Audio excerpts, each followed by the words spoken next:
Ladies and gentlemen, please help me welcome Mr. Noor E-Alam. Mr. Noor, the floor is yours. Yeah, thank you very much. Am I audible? Yes, sir. Very clear. So let me share my screen first.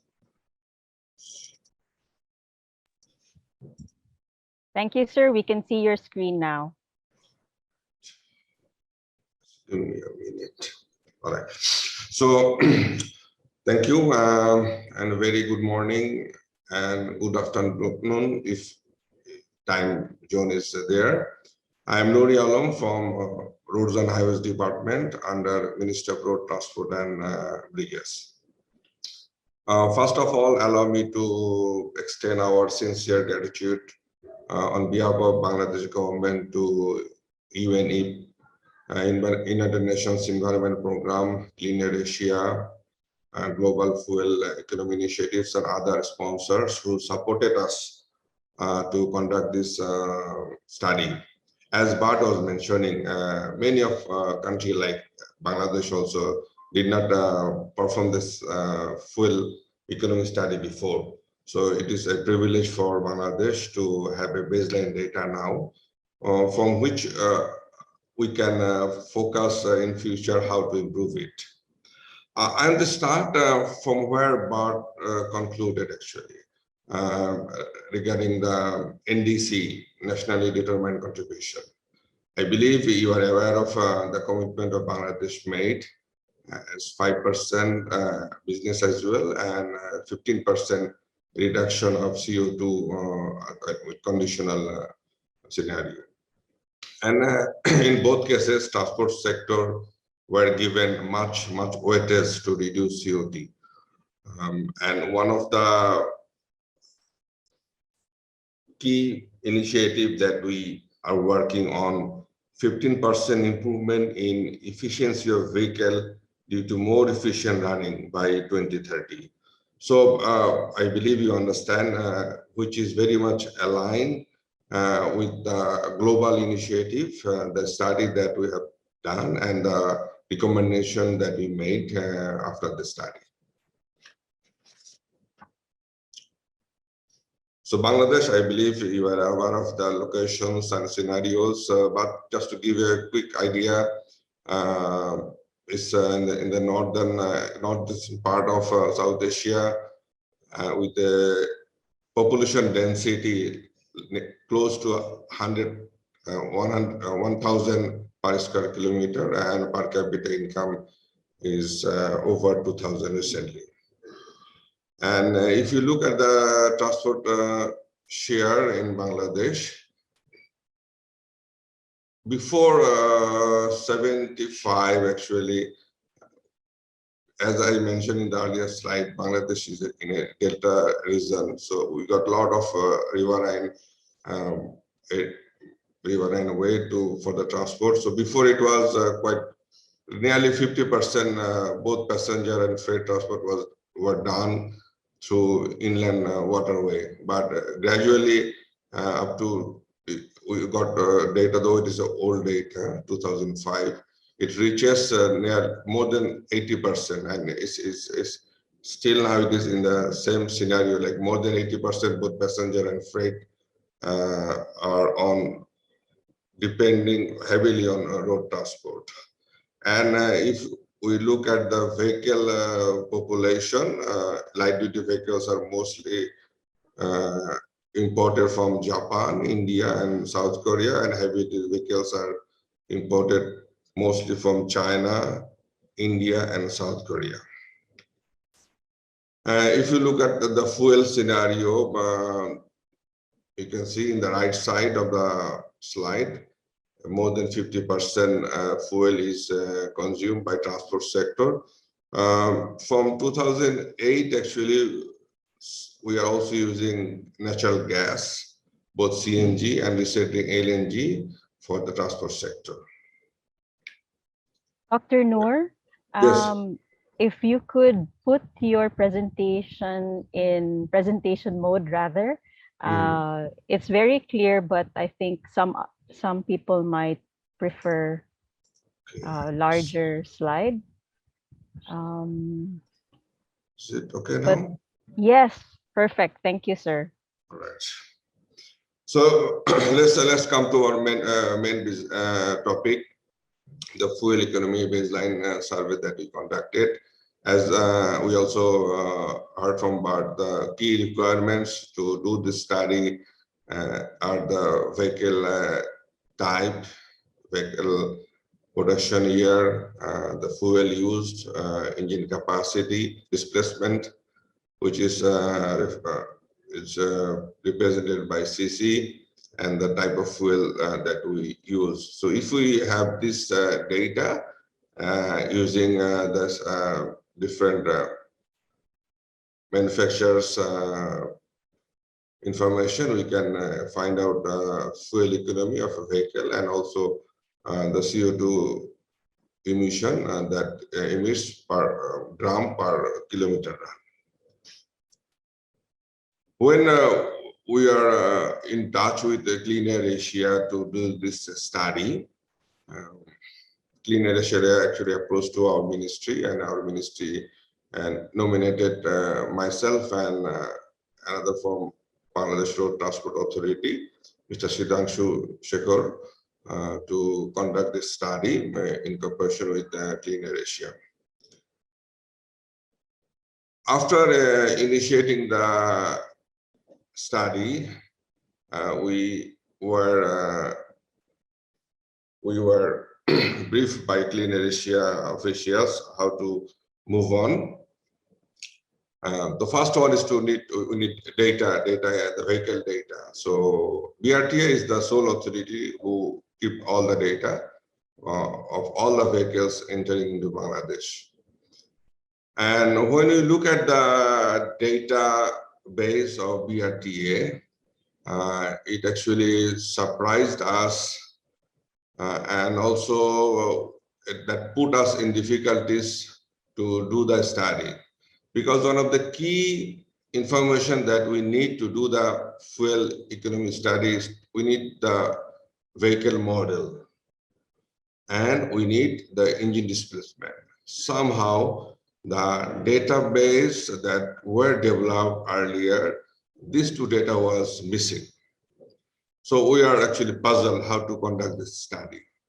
Then we, with the in-depth discussion with Clean Air Asia, we concluded, well, then as is not possible to check all the vehicles, like currently I was just checking the BRT website before entering this session. 5.1 million vehicle currently exists in Bangladesh.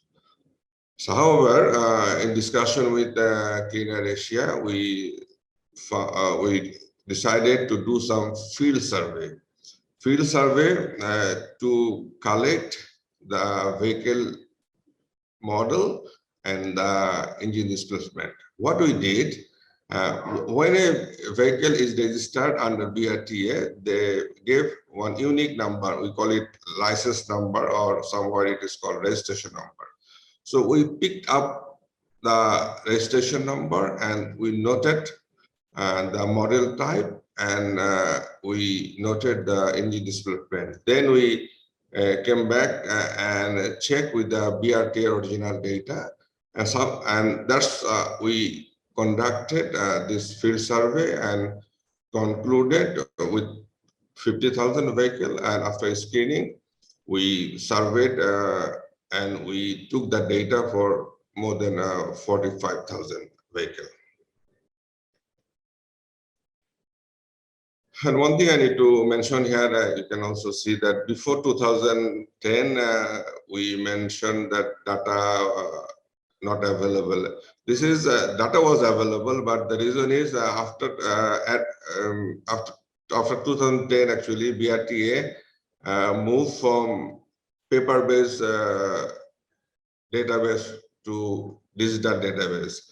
So it was quite impossible for us to look at all the data before 2010. That's why actually we mainly focused data from 2011 and up to 2017.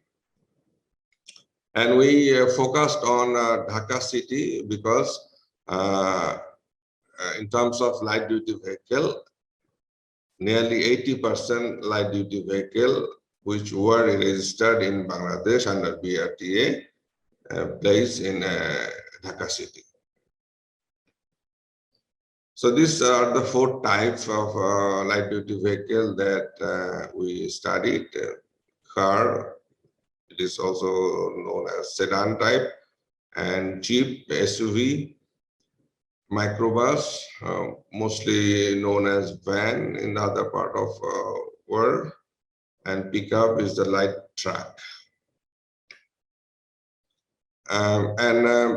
The imported vehicles, I believe you are aware of that. Bangladesh is not producing any vehicle. 100% is imported, and imported vehicles are mostly reconditioned. But that depends. You can see in the graph, the cars are like 95% is reconditioned. Microbus is also in the same, but if you look at Jeep and pickup, it's a better situation. Nearly 40 to 60% is newly imported. So after analyzing the data, you can see in the left side where you showed that data regarding the segmentation of the light duty vehicle is dominated by car.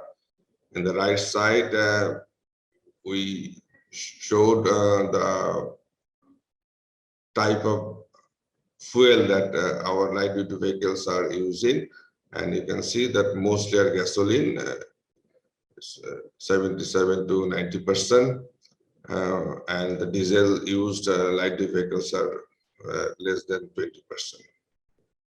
And if you look at the left pie chart, where we showed that 61% are Toyota Motor from Japan, followed by Mitsubishi, Nissan, and other very small percentage. So mostly from Japan, light duty vehicles are coming from Japan.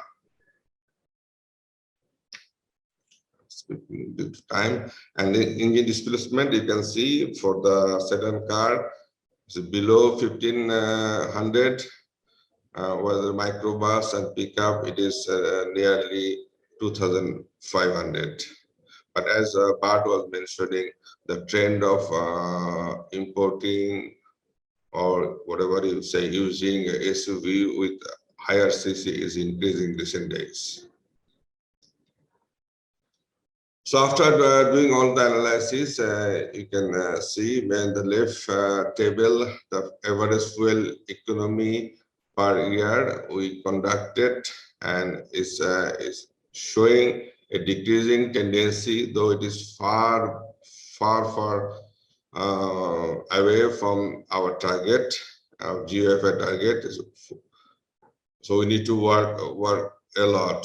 So as we have now the baseline data, I believe our policymakers will shortly look at the issues where we can, how we can reduce the fuel economy. And here I showed the CO2 emission. It's also a decreasing trend, but we need to work more. In the right side of the graph, I understand we are quite above the average of all other countries, but I can tell that the recent initiatives that government is taking will do a lot to reduce this graph in the lower range. At this point, I need to tell something about the EVs, the scenarios and our future planning of EVs. At this moment, if you go outside Dhaka and Chittagong, you will certainly say that those cities are EV cities, because thousands of e-rickshaws, three-wheelers are on the road. these are the types of the three-wheelers that currently available in Bangladesh, and it is started back in 2008, but it is increasing tremendously. And the number is more than 1 million, which is 2 years back data, but I believe it is now 1.5 million all over the Bangladesh. Recently, actually, we are facing problem with these three-wheelers because one is for the battery issue. Mostly the batteries are lead acid based batteries, and their standard, as this does not have any standard yet from BRTA, so people are importing without any regulations. That are one of our major concern for the safety issues, because very often these three rickshaws are running on the highways and conflict with the high-speed heavy vehicles and getting a lot of fatalities. That's why actually the government is trying to regulate these three-wheelers.